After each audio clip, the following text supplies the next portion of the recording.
مشاهدينا الكرام، أهلا ومرحبا بكم في هذه الحلقة من مقابلة خاصة. يسعدنا أن نستضيف في هذه الحلقة الإمبراطورة فرح بهلوي زوجة شاه إيران السابق محمد رضا بهلوي بمناسبة إصدار الطبعة العربية من مذكراتها هنا في مصر.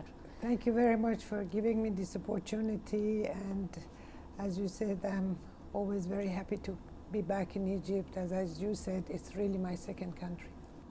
هذه المذكرات صدرت بالفرنسية عام 2003. هل ترددتي في كتابة مذكراتك التي بتظهر نقاط ضعفك ونقاط ضعف الشاه حتى لا يتم خوفا من شماتة الأعداء مثلا فيكم؟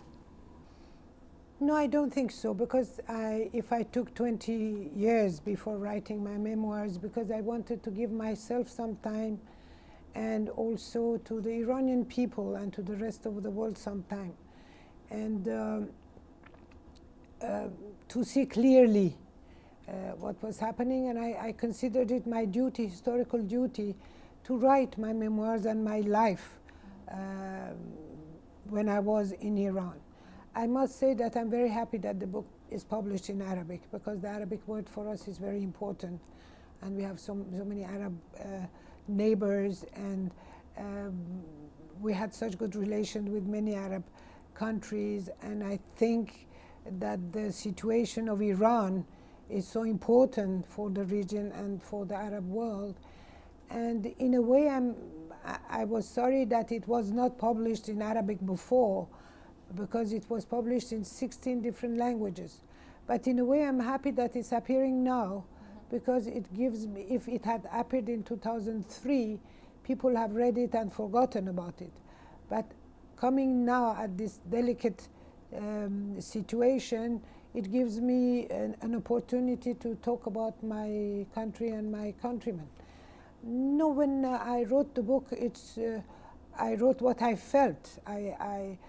My life as a child, as a young girl, as an empress, and also the difficult times of our life. And I've tried to be very honest in what I've said, and I'm happy I've done it.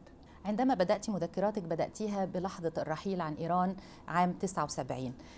هل تأملين في العودة إلى إيران تحت النظام الحالي حتى لو أعطوك الأمان؟ I will not return under this regime anyway. With a smile, I say I can go back to Iran, but it's not sure that I can come out. But the most important thing for me is really the change of this regime, and also for Iranians to have a regime that they deserve. With the history we had, with the people we have, they deserve better. And more they are showing they want a better life. They want freedom, they want democracy, they want human rights. They want, even if now in the streets they don't say it, but they want the separation of religion from government. And the most important thing for me is that the country changes and really gets a regime which it deserves, and especially that Iran keeps its territorial integrity. And of course, I wish that my children could go back to their country, my grandchildren, and of course, if one day I can go back to my homeland, to my roots, it will be a great day for me. هل ما زلتي تخشين على حياتك وعلى حياة أبنائك بعد كل هذه المدة؟ You know, I've never feared for my life. All my life I've had security around me. Really is the last thing I think about. Of course, with this regime, which is so oppressive and assassin, they have killed 60 Iranians outside Iran, and not speaking about the thousands of people that they have killed in Iran, and they're still doing. Of course, we are careful, because we don't want them to give them this occasion, and especially for my son and for my children. And then they have security in some countries. We are careful as much as we can, but really our lives is in the hand of God. And even if you have too much security, as you have seen it happen with leaders even in the United States. وأيضا في مصر. Even in Egypt, of course. Having said that, in a way, you know, maybe I'm, you know, I rather die heroically. يعني مثل السادات مثلا? For instance, than to, I'll die anyway one day of a disease or something. بعد مرور أكثر من 30 عام على قيام الثورة الإيرانية، هل تعتقدين أنكم فشلتم في استعادة التاج الإيراني واستعادة الحكم مرة أخرى؟ It's not getting back the throne. The rule. The rule is really for Iranians to have a better life. And all these years, myself, my son Reza, we have been fighting against the regime and trying to be a voice of our countrymen outside of Iran. And what I said is really the change of this regime, a better regime for Iran. And as my son has said, the last 29 years is that if one day hopefully Iranians are free by a referendum, it's up to them to choose either a constitutional monarchy or a democratic republic. It's up to them, and this is his feeling, and he has said it from the beginning, and this is what I'm saying. And he believes also in, I hope, non-violent change in Iran, hopefully, and also what I said, freedom, democracy, human rights, and the secular society, and keeping the territorial integrity of Iran. ابنك رضا يعيش الآن في الولايات المتحدة ويقوم بنشاط من المقاومة داخل الولايات المتحدة، كيف يمكن أن يقوم بنشاط مقاوم من الولايات المتحدة؟ Well, he lives in the United States, but he also travels to Europe, and what he has tried all these years is to get many Iranians together above the political ideologies, to put our ideologies aside and to form a group to be able to help the Iranian people inside. He has contact with Iran. Of course, there is a monarchist group outside of Iran, and there are other also groups, but what he believes is really to getting all our forces together, putting our differences beside, and fighting for the liberation of Iran, and with messages, with contacts with Iran, with interviews, he's trying all he can. كيف يمكن أن يقاوم من الولايات المتحدة؟ Because life has become some way that we went to the United States, but he comes also to Europe, and he goes to other countries. But I must say, even if United States, although in the beginning there are 2 channels of American television and radio which is very much heard in Iran, and like the BBC in England, if for some period they were doing many interviews with him and even with me, lately they have done less. Of course, they have started again for whatever reason. But the most important thing that his voice gets to Iran, no matter where he is. بعد الانتخابات الأخيرة في إيران وقيام مظاهرات في الشارع الإيراني، هل ترين أي وجه تشابه ما بين هذه المظاهرات وما بين المظاهرات التي سبقت رحيل الشاه وسقوط الشاه عام 79؟ وإذا كان هناك أوجه تشابه، ما هي أوجه التشابه وما هي أوجه الاختلاف بين الاثنين؟ First of all, I must say that I admire the courage of the Iranian people, especially women, and also young people, and among them there are also some older people and even some children. And really, in spite of all the oppression and killing and imprisonment, they are very courageous. I frankly don't see similarities, but I tell you why. Because before they came out in the streets, there were many religious people in the streets. What they wanted was the Islamic Republic. Today, although there is one religious person among them and some religious people not in the streets, but saying things again what the government is doing, it's they want the contrary of what their parents wanted, and they blame them for that. They want freedom, they want a better life. If in the old days they saw the picture of Khomeini in the moon, today they tear down his picture and they are saying down with the dictator. And they don't want this system. They want, even if they don't say it loudly, they want a secular system, a better life in any way. And also, I don't think that there is any resemblance with the Shah and with the present regime, and even with the military then of Iran, and also with the members that we had in our government. There is no resemblance. وماذا عن السافاك؟ Like any country, you have to have a security system.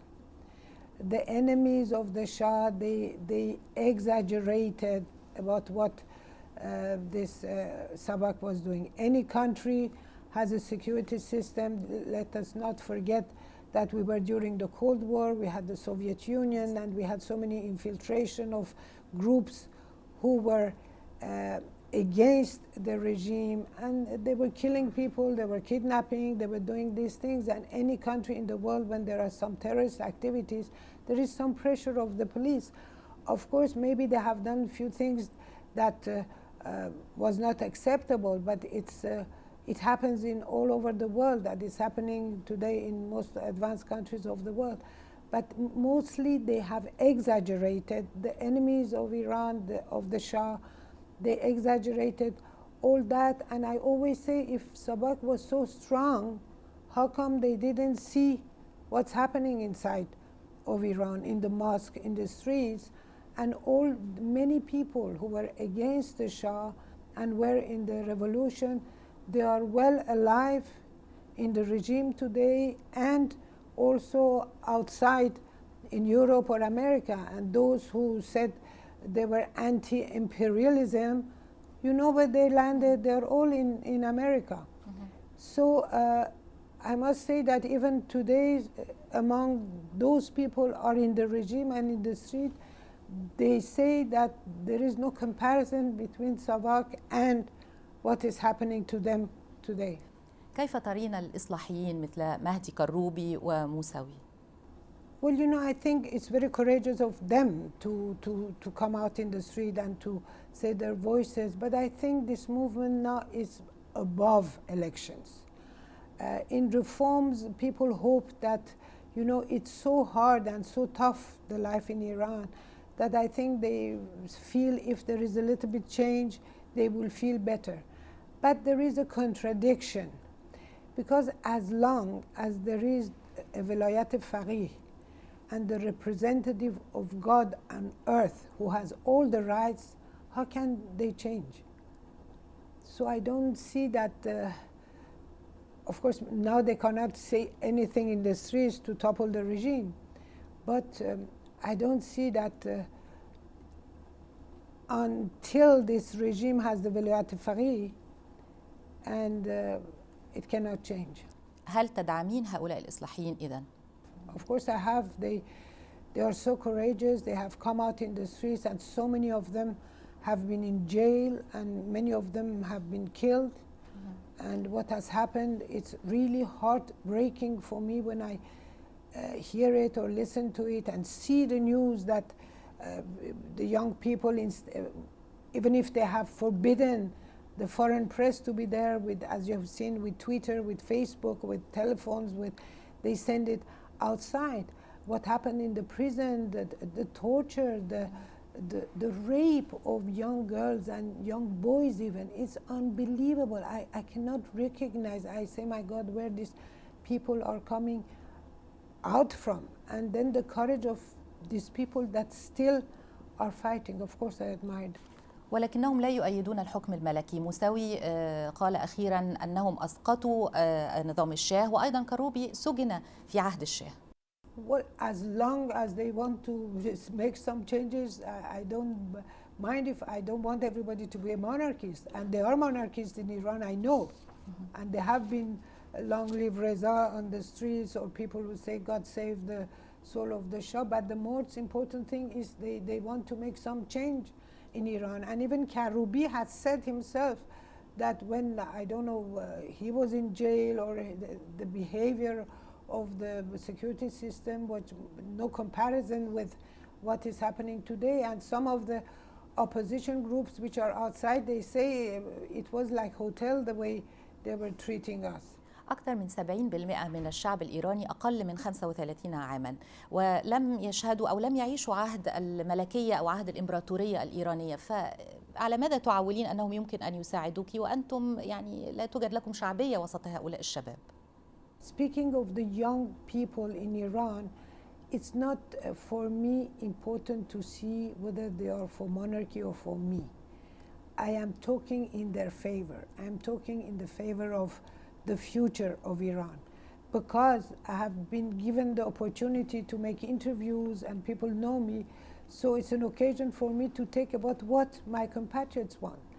But even if they are born after the revolution, you know what encouraged me very much is that I receive many emails for these young people, girls and boys. هل لك شعبية؟ Yes, they send me emails with a lot of affection, hoping to see me in Iran one day and feeling bad for what's happening, telling me do something to save us and call us, and sometimes I do.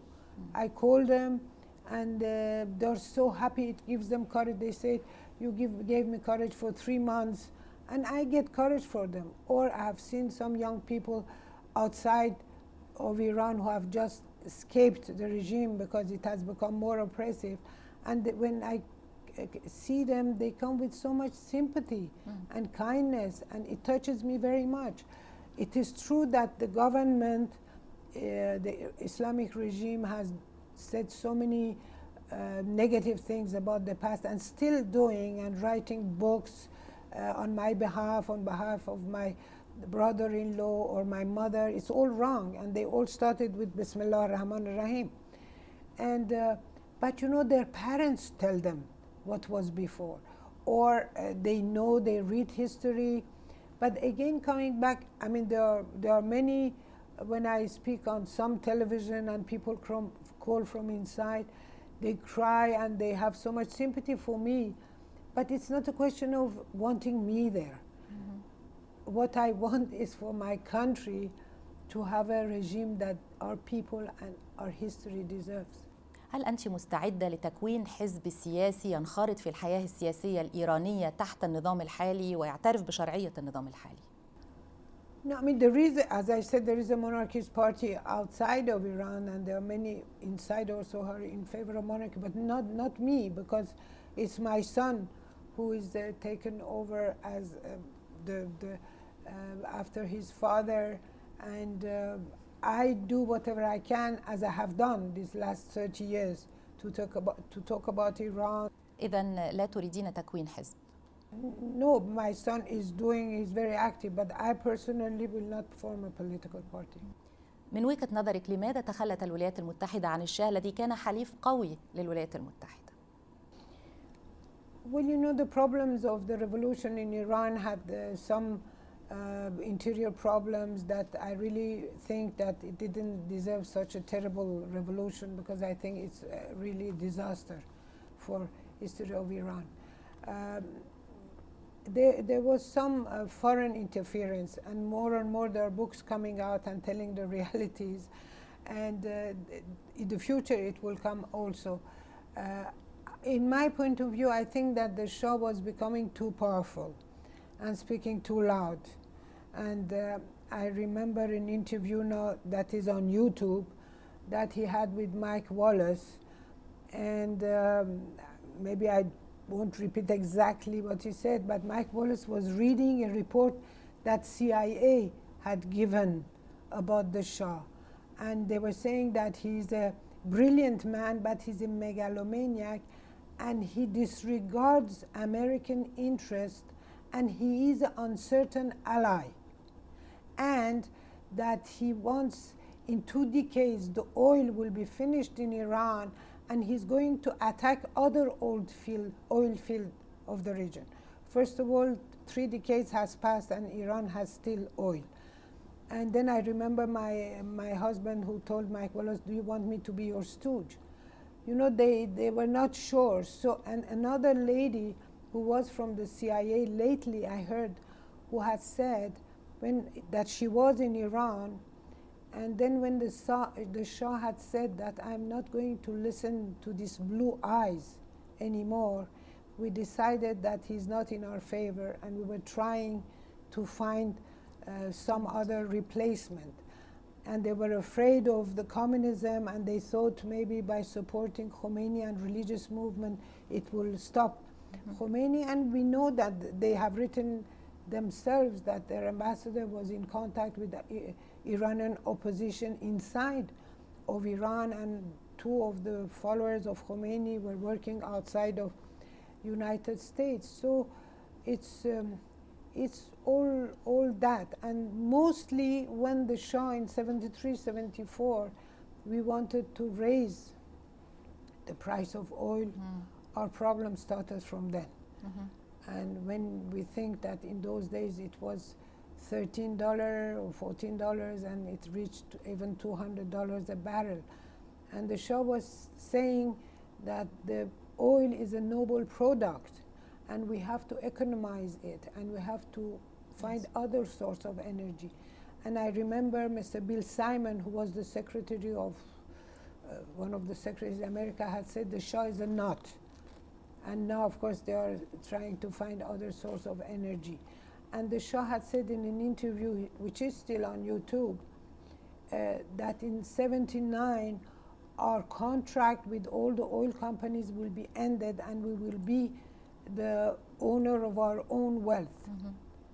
And he said, he was saying that this is our only natural wealth and you want us to sell it for cheap and get your things inexpensive. So all that didn't please many people.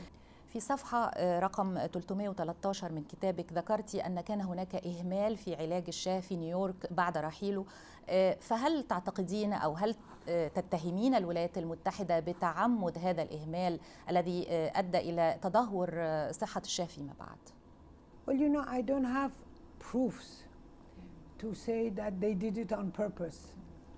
But there were many things which was happening, as I wrote in my book, in New York Hospital, postponing the radiation or not doing the right operation before. And then we had to leave to Texas.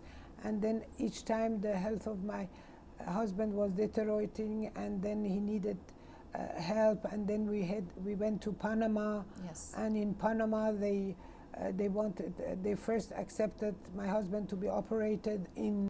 أيضا الشاه كان يخشى على حياته في بنما، وعندئذ طلب الرئيس السادات من الرئيس كارتر أن يأتي الشاه إلى مصر حيا.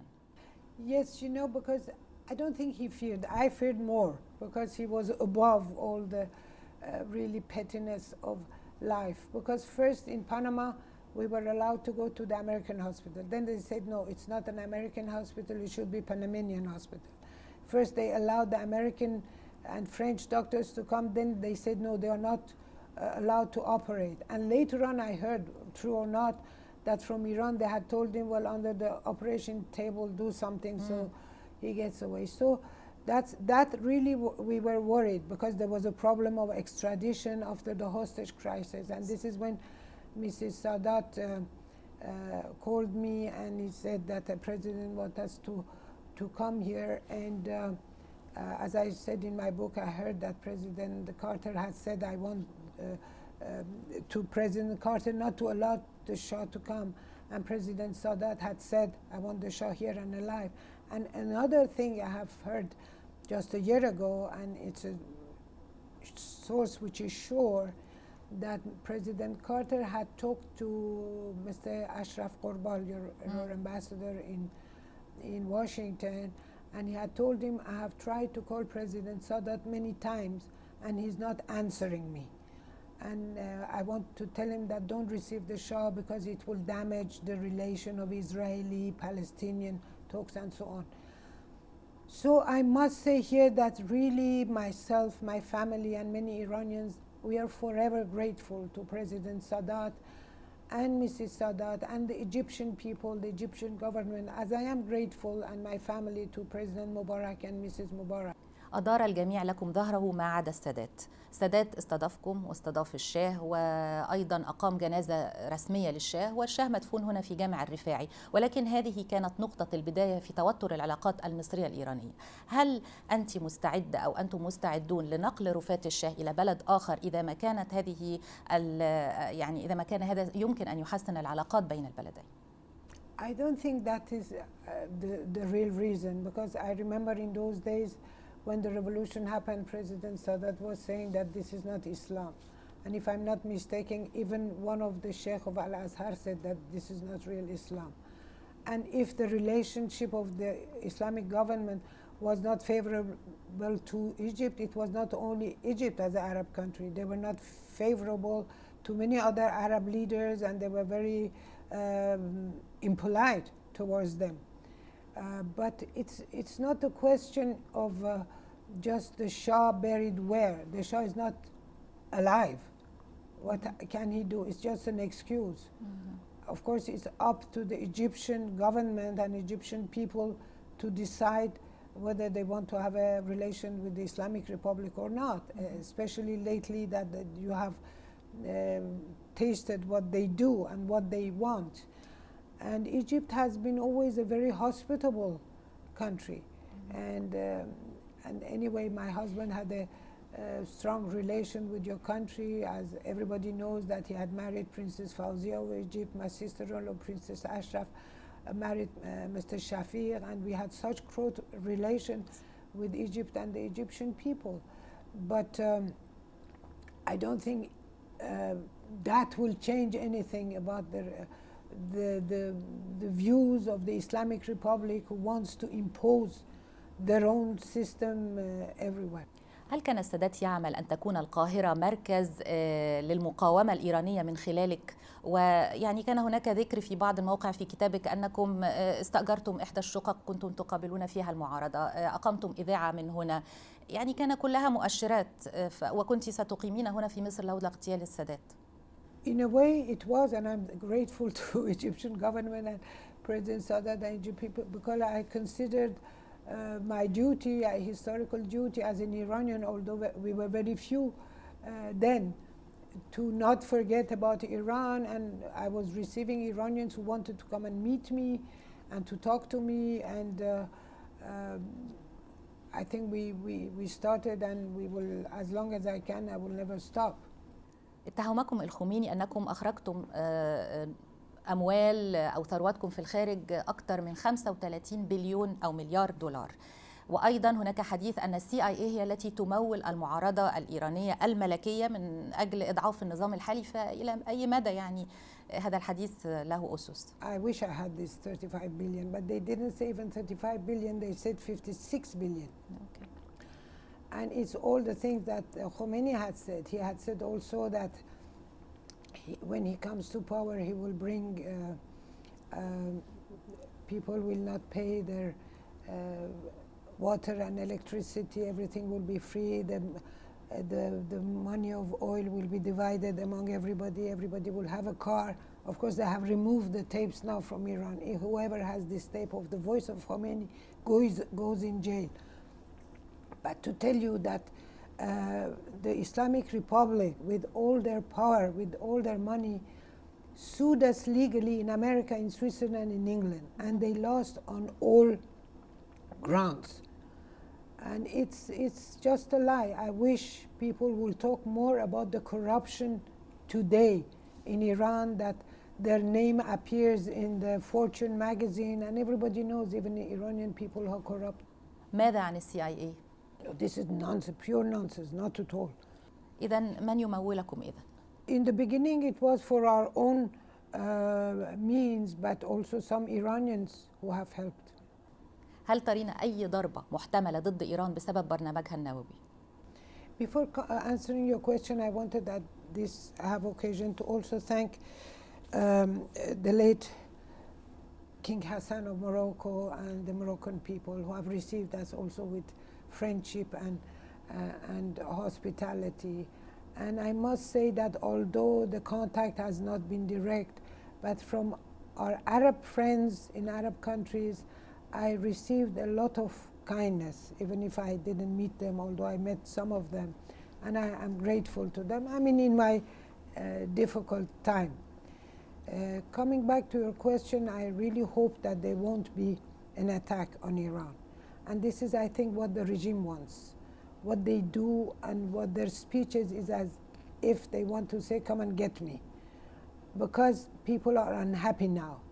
People, as you've seen, the people in the streets, the condition of women, mothers who have lost their children, they don't know even if they are in jail or they are alive. And the drug addiction in Iran, the prostitution because of poverty in Iran, the condition of workers who don't have the salaries, the condition of environment, economical condition, everything is so diminishing. 40% of the people are below the level of poverty. They cannot even allowed to have, not allowed, but not able to have meat to eat. The prices have gone so up, it's unbelievable. So if there is an attack, of course Iranians will get together around the regime because against a foreign invader. You know, when Khomeini came to power, very soon people realized that this is not what they wanted. And the first ones who came into the streets were women of Iran, who were beaten up and their lips were cut with razor blades.